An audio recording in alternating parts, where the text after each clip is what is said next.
السلام علیکم ویورز، میں آپ کا دوست Zeeshan Shahzad programme social lab میں حاضر خدمت ہوں۔ ویورز، پیشے کے اعتبار سے میں ایک سوشل ورکر ہوں۔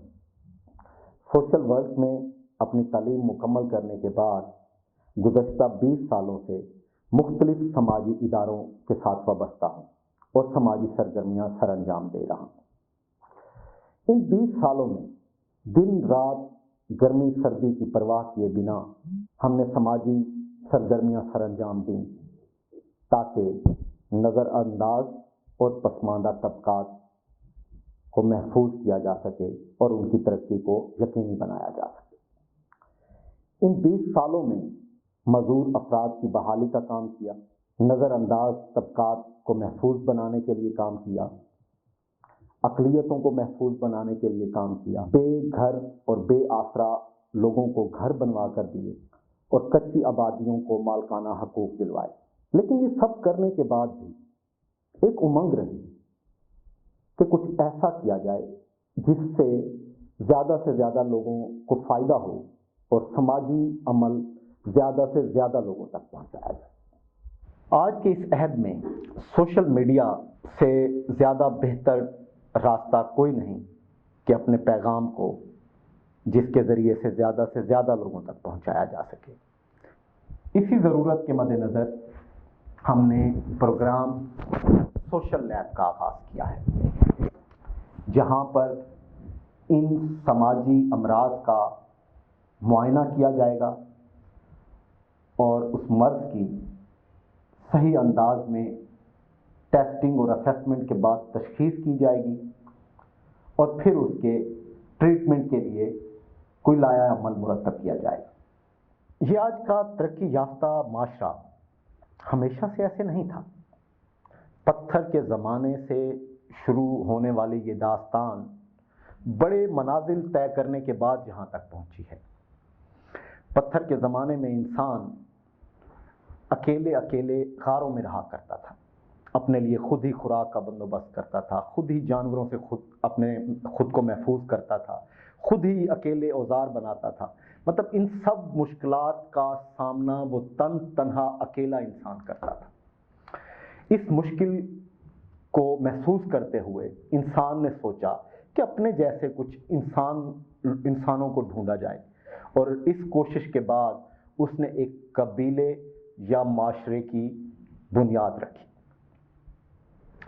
آہستہ آہستہ وہ قبیلہ بڑھنے لگا۔ وقت کے ساتھ ساتھ اس نے ترقی کے کئی منازل طے کیے، کئی شکلیں بدلی، اور ان سب بدلاؤ کے ساتھ ساتھ اس معاشرے میں کئی سماجی بیماریاں بھی پیدا ہونے لگی۔ چوری، ڈکیتی، زنا، لڑائی جھگڑے، زمینوں کے تنازعات اور کئی طرح کے دیگر سماجی لڑائیاں معاشرے میں، سماجی بیماریاں معاشرے میں عام ہوتی گئیں۔ سماج کی بنیاد اس نظریے پر رکھی گئی کہ ایک سماج قائم ہونے سے انسان آپس میں جب کام تقسیم کر لیں گے تو انسانوں کے لیے سہولتیں پیدا ہوں گی، اور ان سہولتوں سے، ان سہولیات سے سب لوگ فائدہ اٹھا سکیں گے اور ایک خوشحال معاشرے کا قیام ممکن ہو سکے گا۔ لیکن وقت کے ساتھ ساتھ جب اس معاشرے میں امراض، جو معاشرتی امراض تھے، وہ بڑھتے گئے، لیکن ان کا کوئی مناسب علاج نہ کیا گیا، یا اگر علاج کیا بھی گیا تو باقاعدہ سماجی ڈاکٹر یا سماجی سائنٹسٹ سے اس کا علاج کروانے کے بجائے سماجی اناڑیوں سے اس کا علاج کرایا گیا، جس کا نتیجہ یہ نکلا کہ وہ سماجی بیماریاں ختم ہونے کے بجائے وہ سماجی امراض بڑھنے لگے، ان میں اضافہ ہونے لگا۔ اور آج اگر ہم اپنے ارد گرد میں ذرا نظر دوڑائیں تو ہمیں کئی طرح کی سماجی بیماریاں نظر آئیں گی۔ موچی کا کام موچی اور درزی کا کام درزی ہی بہتر انداز میں کر سکتا ہے۔ موچی کو درزی بنا دیا جائے اور اگر درزی کو موچی بنا دیا جائے تو یقیناً ہم کوئی اچھی پروڈکٹ پیدا نہیں کر سکیں گے، اور یہی سماجی بیماریوں کے ساتھ ہو رہا ہے۔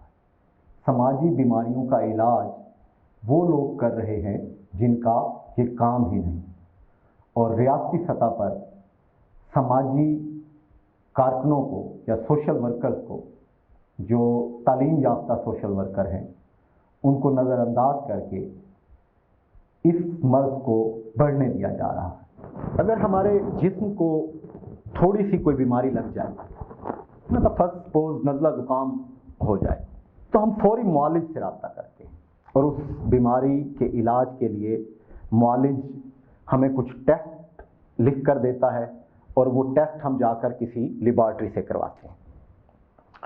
لیکن ہم اپنے معاشرے کو جو بیماریاں لگ چکی ہیں، یا جو ہماری ذاتی سطح پر بھی جو سماجی بیماریاں ہیں، ان کے علاج کے لیے ہم کوئی تدارک نہیں کرتے، کوئی سوچ و بچار نہیں کرتے۔ ایون ہم اپنی سماجی بیماریوں کو سماجی بیماریاں تسلیم ہی نہیں کرتے۔ ویورز، جب تک ہم ان سماجی بیماریوں کو بیماری کے طور پر تسلیم نہیں کریں گے، ہم ان کا علاج نہیں کر سکیں گے۔ اور یقین جانیے کہ صرف social worker, social scientist, social doctor ہی ان بیماریوں کا علاج کر سکتے ہیں۔ ان کے علاوہ کسی بھی اور شخص سے اس کا علاج کروانا یقیناً درست عمل نہیں ہے۔